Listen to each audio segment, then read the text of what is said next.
Ryan Reynolds here from Mint Mobile. With the price of just about everything going up during inflation, we thought we'd bring our prices down. So to help us, we brought in a reverse auctioneer, which is apparently a thing.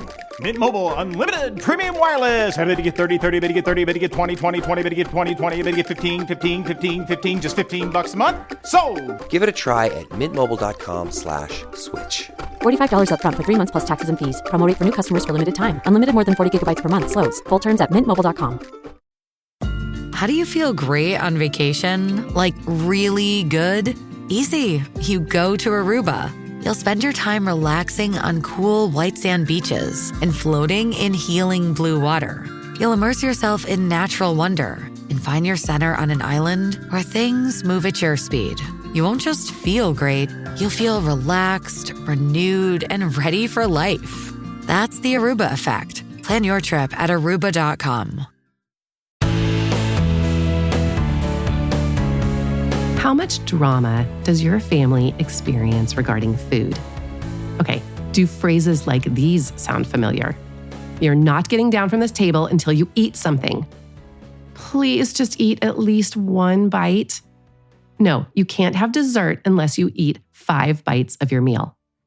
I know we say these things with the best intentions, but we're actually enabling picky eating by putting all the focus on food. There are constantly changing likes and dislikes among our kids, power struggles, picky eating. Even the rising cost of food is kind of a big deal now, and we don't want to waste food that our kids won't eat. How about this? Have you yourself ever felt guilty about eating certain foods? There's a solution to all of these issues. Here's the story. We all started out as babies just eating when we were hungry and stopping when we were satisfied. It's really easy to do that when you just drink milk. But by the time we are 2 years old, we lose that intuitive approach to eating. Maybe it's grandma saying your kid is too skinny, or you worrying your child isn't getting any nutrients and then you bribe them just to take 2 more bites. There is a method to getting back to a balanced approach to food. What I'm going to share with you today takes a huge leap of faith on your part, but it does work to solve all these problems, I promise. I'm Dr. Wendy Hunter, and I'm the pediatrician next door. I'm that doctor friend you call for practical advice about your kid's health. I mix the science of medicine with the reality of parenting. We are born intuitive eaters. A baby isn't going to eat less if you tell her her thighs are fat or her milk is too fatty. But sometime around age 2, maybe age 3, kids' habits change a lot. Partly it's developmental in that they now know they get to make choices and can influence the world. And once they know they have power, as you know, they try to exert their will on the world. Partly, it's that they have a natural appetite drop. 1-year-olds need to eat a lot, but toddlers don't need as many calories, and some days they may eat very little, and that's fine. Then there are the external influences that you experience yourself. You might eat because food is sitting there, or because someone else is eating. You might eat because you're bored, or you saw something on TV that looked good. And for kids, they might eat because of pressure from adults. You know, when you say, just take 2 more bites, I know you've said this. So as time passes, kids lose touch and they start eating in response to situations, emotions, or learned rules. My goal today is to help you raise kids who have a healthy attitude toward food. It's called intuitive eating. And this philosophy of eating reduces eating disorders, emotional eating, and it enhances self-esteem. That's in the long run. In the short term, it can help you today because you will have less drama around food. This means less bargaining, pressure, and less stress, and more confidence that your kids are going to be fine, even if they don't eat everything on their plate. It makes us all enjoy eating more. Intuitive eating is not the same thing as mindful eating, though that can be part of it. And it's not even the same as eating intuitively. Intuitive eating with a capital IE is a set of 10 principles that were proposed by two dietitians back in 1995 when they published a book called Intuitive Eating. It was based on their experience, and now it's backed by research. They developed this method to guide people who were stuck in negative cycles of dieting and disordered eating to get back to their natural instincts. It's a philosophy to reset our relationship with food that has been led astray by external pressures and influences. You can look up the 10 principles or buy a book if you're interested, or you can listen to the conversation I had with Dr. Yami Cazorla-Lancaster, better known as Dr. Yami. She's a board-certified pediatrician and also board-certified in lifestyle medicine. We talked about how you can raise kids with this approach to food. And if you're listening to this and you're afraid it's too late, it's not. You can unlearn habits. Here's Dr. Yami.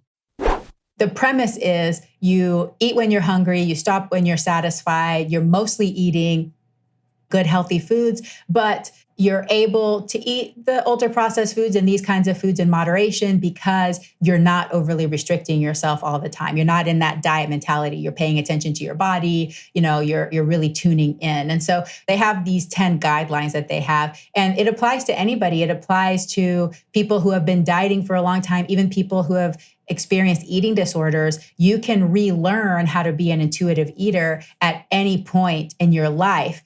But what's gold is that the majority of us are born intuitive eaters. So we know that we can trust babies when they show cues that they're hungry, and especially breastfed babies, they pull away when they're satisfied, and we trust them. It's just that we stop losing that trust when they become toddlers, because just like you're saying, as adults, we see them and they don't eat the meal and we panic and we think something bad's going to happen. That's when we start teaching the intuitive eating out of them and saying, no, you have to finish that. You can't eat that until you eat that. You can't leave the table until you finish your whole meal. And then we start teaching them, you can't trust your body. You shouldn't trust your body. You just need to eat this predetermined amount of food, and you need to eat everything that's presented to you no matter what, or the opposite, especially if we get concerned about a child having a larger body, we may do the opposite and we may start restricting food and say, hey, no, you've had too much of that. You can't eat that. That's not for you because you need to lose weight or whatever. So for children, especially under the age of 5, I simplify it as honoring their hunger and satiety, because at that age and stage, we're just trying to preserve, we're trying to protect that intuitive eating that they already have. But like I said, even if they learn not to be intuitive eaters, we can all relearn to do it. And as parents, one of the best ways to do that is through division of responsibilities. And so this was also created by another dietitian in the 90s. And what it means is that the parents, they have their own roles and responsibilities, and the child has their own roles and responsibilities. So as a parent, you decide what, when, and where. So what are you going to prepare? What are you going to menu plan and buy and prepare for the child? When are you going to eat? Where are you going to eat? So an example might be, okay, for lunch, we're going to eat around noon. We're going to go sit at the kitchen table. We're going to have black bean burritos with some roasted broccoli and some brownies or whatever, And so that's your job. You prepare the food, you present it to the child, and then your job is done.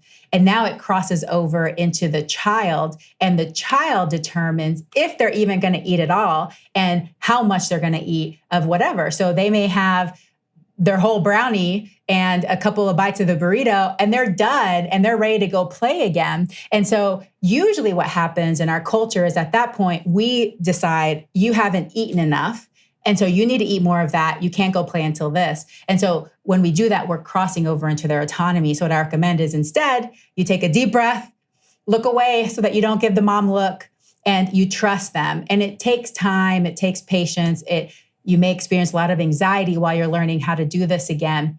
But really, as you learn to trust them, they trust themselves. And this is such an amazing skill that they can have as they grow, they become teenagers, they go off to college. So you give them lots of practice in trusting their bodies because you've shown them that you trust them. And what we're doing typically is showing them that we don't trust them and that we shouldn't trust our bodies. And that's what can lead to this complicated relationship with food. Oh, that sounds so easy. I mean, it is one really, really simple concept that you put the food in front of them and then you trust them, but so impossible when you think about all of the things going on in your head about, well, you have to eat because it's grandma's birthday and you have to eat this because I said so and because you're going to be hungry later. And I know. But what you're saying is really powerful because if you get to this point with your children, you are teaching them body positivity and self-esteem just through the simple act of letting them choose what to eat. So what impacts does it have on, self-esteem? It's so good. And that's one of my values as a pediatrician, as a mother, as a coach is, yes, I want to help parents learn what the healthy foods are that we should be trying to present to our children. But that doesn't matter if at the end of the day, they're all developing disordered eating or they don't like their bodies. And so really it's about having that relaxed, accepting attitude around food. We have different ways of parenting and different ways of feeding our children. So you have that authoritative parenting stance that we're going to eat healthy foods the majority of the time around here, okay? We're not just going to have cake every morning because my child wants to have cake every morning, okay? But you're presenting it in a way that's gentle, that you're not pushy, you're not restrictive, you're not obligating. And so it really does lead to this just relaxed approach where children feel trusted, they don't feel pressured, and they approach food in just a different way than you see other children doing it. This method is a fine balance and can take time to find how you want to be authoritative, but trusting at the same time. It's not easy for us to set boundaries and then sit back and see what happens because we have so many ideas in our head about what we should do and what our kids should do. If you remember one thing from this, it's the division of responsibility. The parent chooses which foods, when they are offered, and where, and the child gets to decide if they eat and how much. Of course, it's not really that simple. The details are coming up.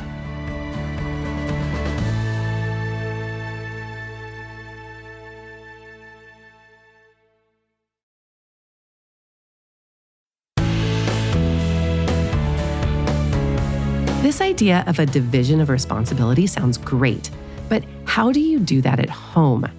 Here are a few tips. First, you choose items for meals and snacks.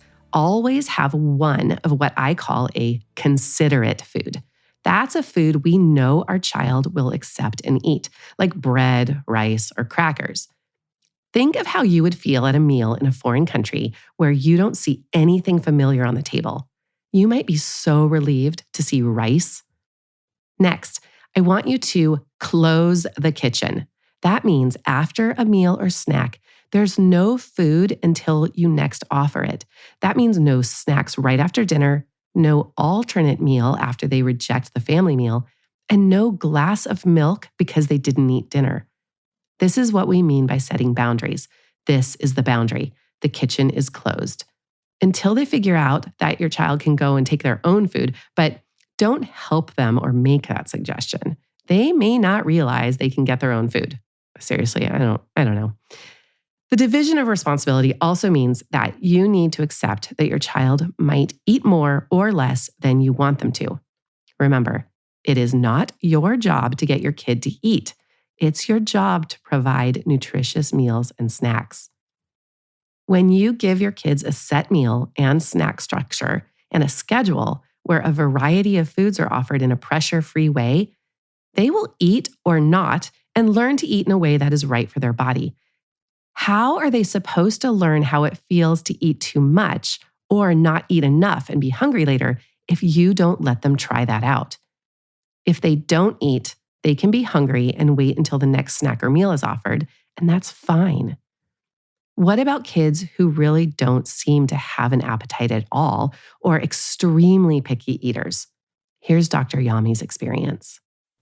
I think what I encounter that can be really frustrating as well is, because it's stressing parents out, is the lean child who does not need to eat very much to sustain their growth potential, right? So we know that there's going to be children who are just going to be smaller because genetically that's what you see. The whole family, everybody's lean, but then we see them on the growth chart and parents see them and they're just like, they're just so thin and they barely eat. And everybody's like a little bit stressed out about it. And so I think that one can be a little bit more challenging, but the same principles apply. Now, if your child becomes an extreme picky eater, like they're eating less than 10 different foods and you're seeing a lot of restriction there, then that can also be a problem where you're going to need professional help for that. But if they're eating a wide variety of foods, they just eat small amounts. What we really want to do, especially for these lean children, because what I say that's probably going on is that there's a small percentage of the population, which believe me, I cannot identify with at all,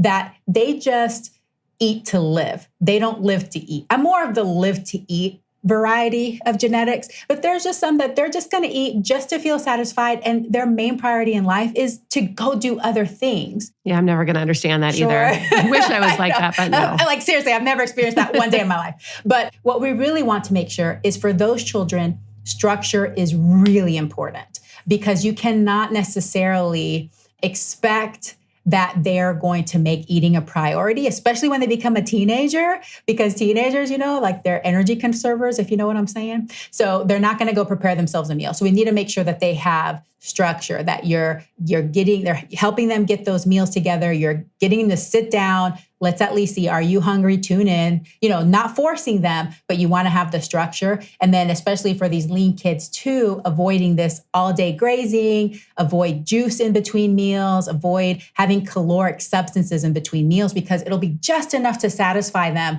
So when they sit down, they're just never going to be hungry. They're never going to eat. So these principles apply even more to those children because having that structure really helps. How can parents navigate external influences like peer pressure and societal norms that can influence their eating habits? This is a tough one and it can frustrate a lot of parents. And it's not even just from school and society, but from your own family, right? Because I love how involved grandparents are these days. It's just wonderful to see that. And I know that they're having so much fun, but for some families, it can be really stressful because the grandparents have different feeding styles. So what I say to parents, same thing as I said before, just keep your home environment stable, keep it healthy, create the habits you want to have at home so that you don't stress so much about when they're at grandparents. I can only say this from experience because I've had full-on panic attacks in the past. And so I've had to learn from my own mistakes of I took things way too seriously. Really, if we keep things at home in a certain way, keep habits and behaviors, continue to be consistent, that's going to be enough for our child. And they're smart enough to know the difference of how they eat one place and other places, and they're going to learn from you. And so try not to be so stressed out about that. And know that if you practice these intuitive eating habits with your child at home, they're going to learn how to stand up for themselves and say, no, I'm fine, Papa. I don't need any more. I'm not hungry anymore. Thank you, though. They'll learn how to do that. So you don't have to necessarily be there every time to control every single thing. And that's the whole point of intuitive eating, knowing that it's a range, it's a spectrum. There's no right or wrong, and people can learn how to do this for themselves. And I think one of our biggest problems is just the access to ultra-processed foods coupled by our cultural encouragement of overeating and using food as entertainment and everything. I think if you watch any TV at all and you see any commercials, it's basically encouraged to overeat. I mean, everything is supersized. So I think that on one hand, but then on the other hand, we have the extreme where we have, in the social media, these really thin people and promoting thinness and unnatural thinness and runway model body types and those kinds of things. So we have the reality of what we live in and what we value or what we have as an ideal as a body type. And when those two things come together, it creates a lot of complexity for children and how they eat and what they believe about themselves and their bodies. You can't control the outside influences on your kids, but you can point them out. Notice when you see ads that make a food look amazing and talk about the fact that the company is trying to sell you something. We can control the messages we give our kids. That starts with family meals. If you master the art of backing off, over time, the focus comes off of the food and to the family time at the table. This makes your child feel at ease at the table and gives them the space to try new foods. I told you this is going to take a leap of faith, but I swear it works. One way to be able to back off is to serve a meal with components. For example, tacos with toppings on the side, or plain pasta with topping options, or build your own grain bowls. You can prepare one grain as the base, like rice, pasta, or quinoa, and then put out 3 to 4 toppings on the table. One protein like beans, chicken, or canned tuna, and then pick a theme like Greek. Make orzo pasta, put out spinach, sun-dried tomatoes, olives, torn basil, feta, chopped cucumbers, and let them make their own meal. Or an Asian theme with rice and then bowls of edamame, shredded carrot, pickled ginger, kimchi, marinated tofu, cucumber, sprouts. I buy frozen edamame right out of the shell. Super easy. How should you respond when issues like special requests arise, complaining, getting up and down from the table? You can remind your kids of your meal boundaries. You need to stay at the table until we are all finished. This is what is for dinner. Your kids don't have to eat, but there are studies that show that kids who were observed at daycare ate far more vegetables when they were made to sit at the table for more than 15 minutes compared to when they were allowed to leave the table. But don't bribe your kids or bargain. If you say they have to take 3 more bites or you negotiate, your kids might look at eating as a project rather than as a pleasure and nutritious. The other trap you might get caught in is giving a reward for eating. If your son shovels their food down in order to get screen time or dessert, they're not going to associate food with hunger and satiety. They're going to associate it with the reward. So avoid rewarding their eating. And the flip side, avoid eating as a reward. That teaches them to reward themselves with food when they're older. Like, I just took an exam, I'm getting ice cream. And that foods are off limit until you earn them. So if they eat ice cream, they feel guilty because they didn't earn it. It's fine to have ice cream just because you want ice cream. Intuitive eating doesn't mean your child can eat whatever and whenever they want. It's not a free-for-all for candy all day. They don't understand the importance of nutrition and balance, and that's your role. Make eating fun and enjoyable. That goes for your family and for you. If your child has a friend from another culture, go try their food. When your child trusts their own body to decide how much to eat without external influence, they trust their judgment in other aspects of their life too. And that's exactly the independent kid that you want to raise. For more from the Pediatrician Next Door, find me on the web at pediatriciannextdoorpodcast.com. If you've got a question about the weird things kids do, send an email to hello@pediatriciannextdoorpodcast.com for a chance to hear your voice on the show. I'm Dr. Wendy Hunter, and I'm the Pediatrician Next Door. This show is produced by Red Rock Music. Make sure to subscribe and leave a review wherever it is you're listening. I'll be back next time with more.